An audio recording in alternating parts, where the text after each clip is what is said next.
Good morning and good afternoon. This is Monica Paolini from Senza Fili, and today I'm talking to John Reister, the VP of Marketing and Product Management at Vasona Networks.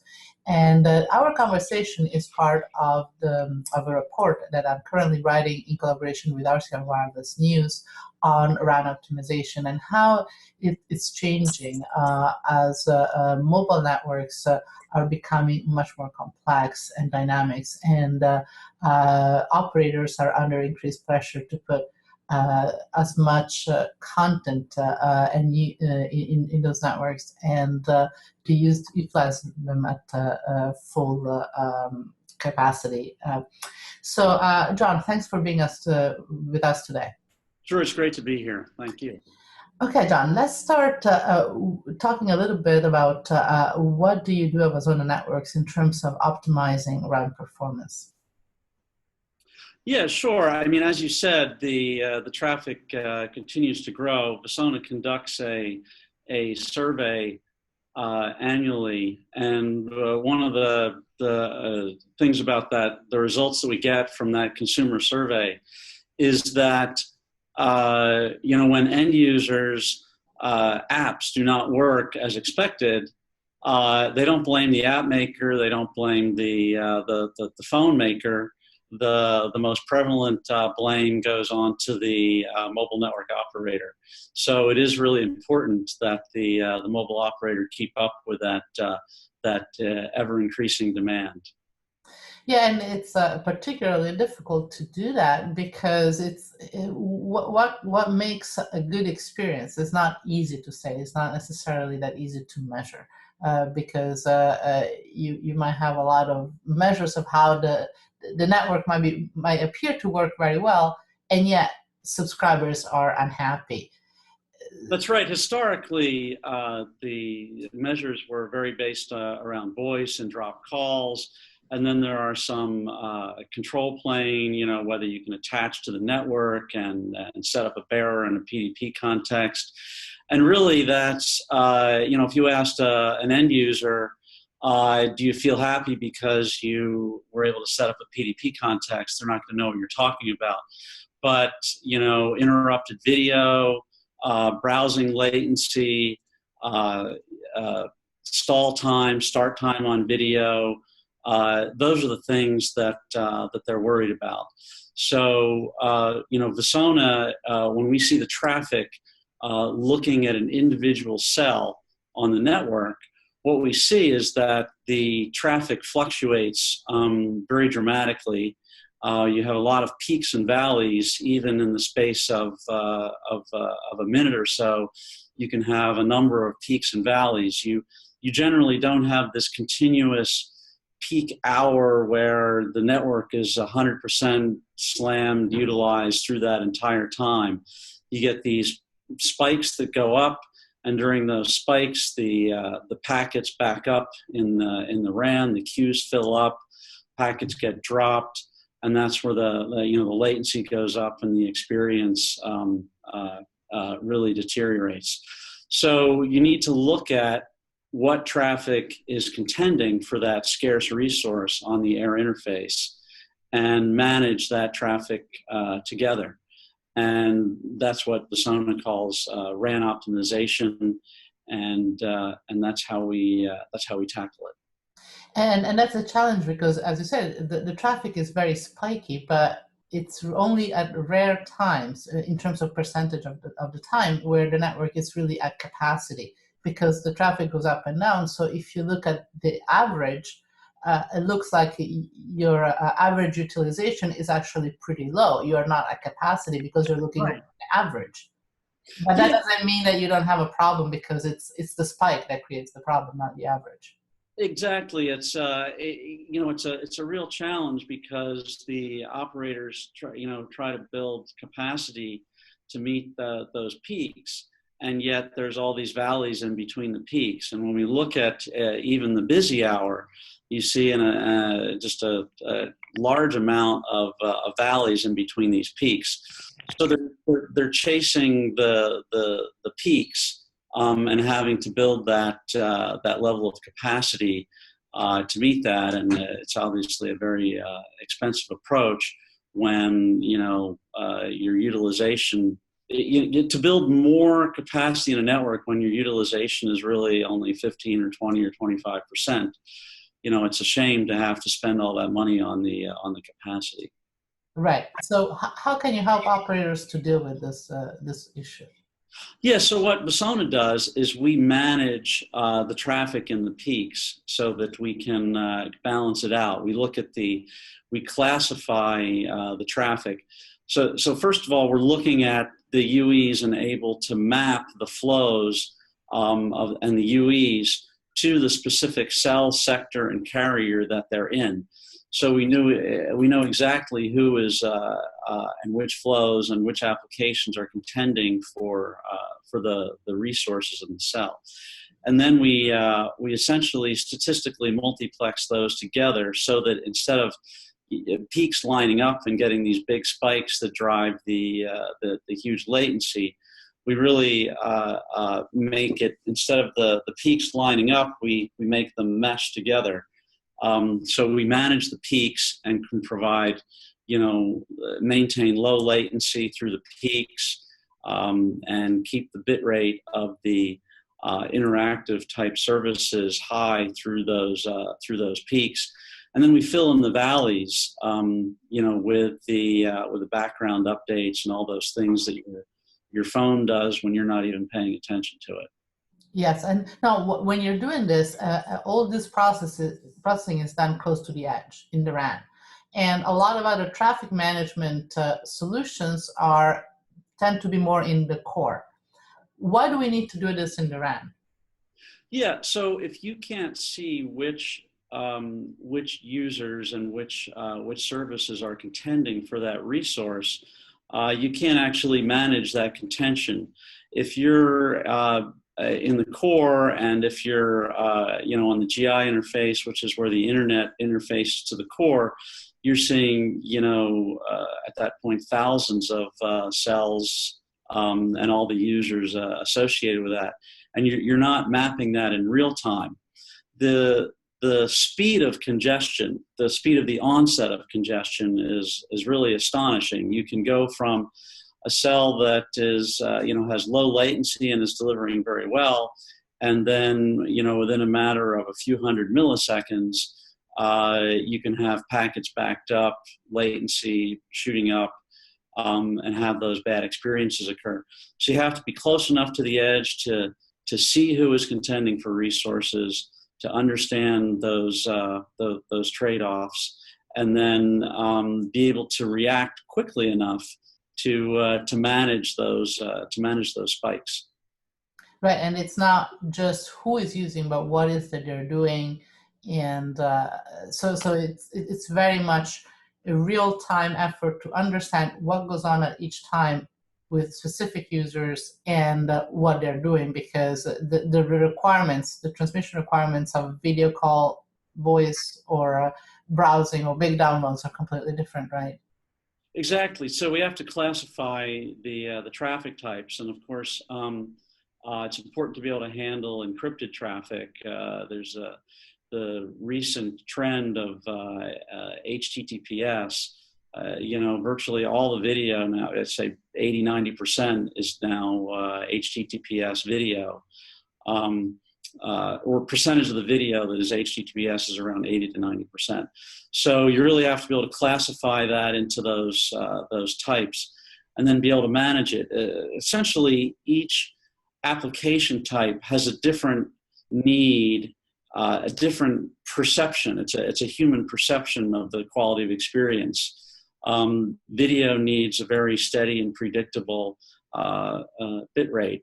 Other types of applications, they need to get through enough bits over a period of time, but if they have momentary interruptions of numbers of milliseconds, nobody even notices that.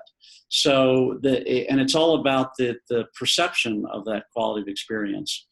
So the key is to manage the balance of all that traffic so that everybody's perceived experience is high. Yes, and basically what you're doing is, if I understand it correctly, you're challenging the model where at the edge in the RAN, you just try to push as many packets as you possibly can. It doesn't matter what it is, you just count the packets and maximize that. You pick and choose what's best at any time. Is that right? I mean, you try to be a little bit more subtle about how you do it. That's largely correct. You still want to maximize how much you're getting through the RAM, but what you can do by accident when you're attempting to do that is you can back up the queues, and once those queues are backed up, you now have blocking. So now when a user tries to start a video or an audio stream or do social media, things are all backed up, and you now have that start time delay and so on. So you want to try to manage those queues, manage that latency with an eye to the application types, so that you can make sure that the experience is very responsive to the user. Yes, and as you mentioned before, then well, the other issue is, well, an important issue is that when you look at the overall network, the utilization is pretty low, and but yet the operators need to increase capacity to meet demand because of the peaks. So what your solution, they don't have to increase capacity as much. So what does that entail in terms of cost cutting? Where is that the operators gain in terms of cost reduction? Well, generally, what happens with Vasona is that during those peaks, we're maintaining the quality of experience during the peaks, such that we can have a cell during those peaks can carry 10 to 25% more video and more browsing during those peaks.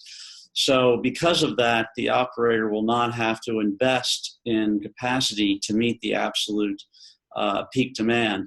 When you think about these peaks that occur, a couple times a minute, you may have 10 or 15 users who have active TCP sessions, active consuming traffic at that time.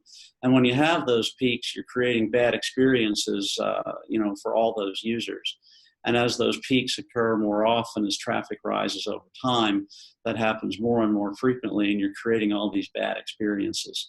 So with Vasona, we manage those, make the experiences good, so you don't have to, keep running on that treadmill of trying to constantly run just to stay even with the demand. Mm-hmm. So what does it mean in terms of CapEx expenditure or OpEx for an operator? So it depends on the network, but it generally means that they can defer needs for more spectrum, defer needs for adding carriers to cell sites. And then there's also a revenue benefit as well, because when users watch a video without stalls, they're more likely to click on the next video, whereas when they watch a video that has 5, 6, 7 stalls over the course of a minute, they're much more likely to give up in disgust. Some of the field experiences we've just seen recently in a European deployment is that when there is a lot of congestion in the network, we look at the traffic mix, normal traffic mix. And a normal traffic mix right now, roughly 40% video, 20% browsing, 20% social media, and 20% background. I think that adds up to 100. But that's kind of a normal mix. And what happens when you have a lot of congestion, the mix actually changes because the users give up in disgust. The users doing the video and the browsing and the social media start to give up. And what we see is that the background traffic during these congested times becomes more like 50 or 60% of the traffic. So it's kind of, the network becomes unbalanced. And so what we can do is by maintaining that balance and keeping the video and the browsing and the social media, those are the experiences that matter to the user happiness. That's going to lead to more usage, and more usage if you have a service that where there's a charge for a number of bytes, number of gigabytes per month. More of the users are likely to top up when they're getting good experiences. Yeah. Yeah, because right now, oftentimes the network, you see, we track usage, but not demand. There is a lot of demand that goes unaddressed because it's the people that would like to watch a video, but they know that it's hopeless. They don't even try. And I think that's really an important segment to target. And as you say, you want to have it balanced. So you want that during congestion, you still balance the different applications the way you want to, from a mobile operator point of view, what's the best for them. So how do you do that? Because you don't want to exclude, you want to be fair, you want to keep a good balance of what the users want to do, what the operator want to do. How can you manage that magic? Well, it's about managing the contention, and what we do is we monitor the number of packets that are in flight going through the RAN. We monitor the latency for every user and for every cell, and we look at all that. And when we see the latency going up or the packets backing up, we look at how much is going through on the video and what's needed for a good experience. We look at that across all the service categories, and essentially try to manage it so the video gets its predictable, regular. Same thing with the browsing. We don't want any of the services to starve. So it's a matter of managing the balance and really actively looking at those different categories and making sure they're getting what they need. And in fact, we've had some great results in our deployments. We're deployed in Europe. We're doing a very large deployment, nationwide deployment in Latin America, and we have a number of pilots going on in North America, Europe, and Asia. So we're seeing results of, as I said, on the order of 10 to 25% more bit rate able to get through for those interactive services during congestion, and around a 20 to 30% reduction in latency. That's pretty good. Now, in terms of the time frame at which, time resolution at which you need to do this, can you say something about it? We have to be in absolute real time, otherwise, by the time we figure out the problem, if it was a few minutes ago, it doesn't really matter. Yeah, absolutely, and the reaction time to congestion is critical. What we see is these spikes that come up, they last for a second or two, and then there are valleys. And if it takes you a second to respond, you're essentially managing the traffic in the valley. So you've sort of missed the problem at that point. So the speed of response is really critical.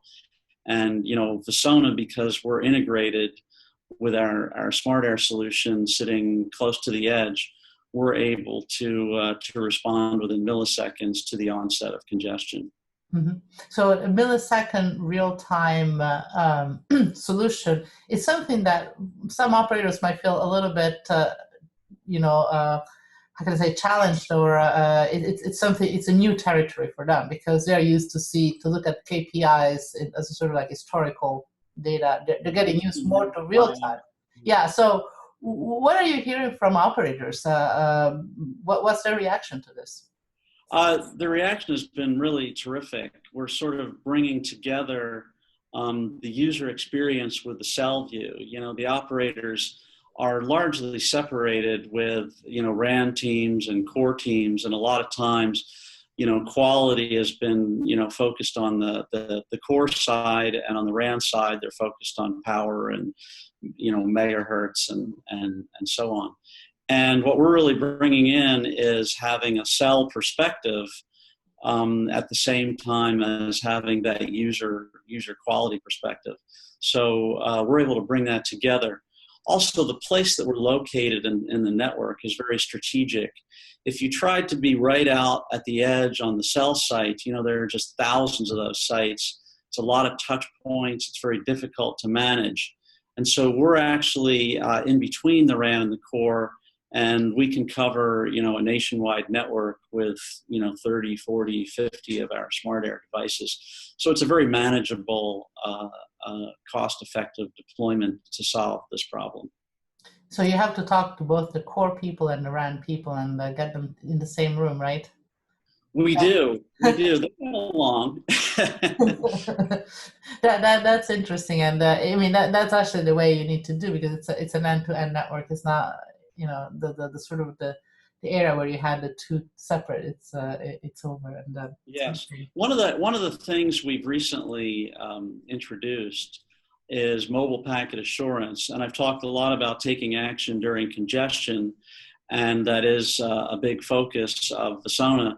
But it turns out you can actually have packet loss, not just during congestion, but for lots of other reasons, whether, a user is going in an elevator or behind a tree, noise in the network, lightning, etc. And so you can have the packet loss. And that packet loss causes the servers to slow down and back off by the time the retransmitted packets get down. It takes some time. That causes TCP to ramp very slowly. So we've introduced mobile packet assurance, which gets any lost packets down to the subscriber very, very quickly. So that actually has benefits all the time and not just during congestion. So this is something in addition to your core solution to make sure, to be able to capture if there is any problem. Where is that? Well, we might not know where the problem is from, but identify the problem and take corrective action for it, right? Absolutely. And, in wireline networks, packet loss is, 1 out of 1 million packets, 1 out of 100,000 packets. But in mobile networks, it can be as high as 0.1% or 1 out of 1,000 packets. And that really can cause an impact on how much traffic you're able to get through the RAN. It causes, when those servers back off, because of that, you end up getting less bits, less packets through the RAN, and your network is less utilized. Mm-hmm. So moving forward, what is that you're working on right now? What are the next challenges that you're going to tackle? Sure. This area is one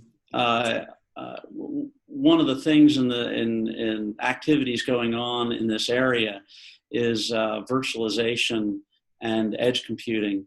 And the idea is that this is such a strategic part of the network. It's an area where the operator can really differentiate themselves versus their competition and versus, CDN companies that are, their CDN companies, their data centers are back at the edge of the internet. And so by taking action at this place between the RAN and the core, you can really differentiate. And there's this trend of virtualization that Vasona is embracing and contributing to. And by virtualizing this part of the network, you can now host applications and can develop applications very quickly. And it allows the operators to be much more agile and able to respond to market changes, respond to network changes, and be able to introduce new services quickly. So that's a big future for Vasona.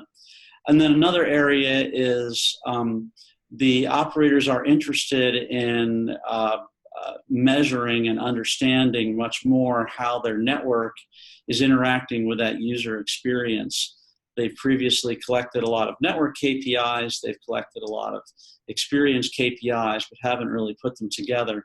So we've announced our Smart Connect family, which takes a lot of the metadata that we're collecting and allows us to export it to their own internal analytics platforms or third-party analytics platforms that helps them plan their network better, manage their customers better, improve customer service. Well, that sounds so very interesting, and it gives you a lot of work to do in the coming years. Well, John, thank you so much for taking the time to talk to us today. Well, thank you for the opportunity. I appreciate it. It's always a pleasure. And this conversation was part of the report on RAN optimization, and it's available for download, and was written by Sensafili in collaboration with RCR Wireless News. Thank you all for listening in.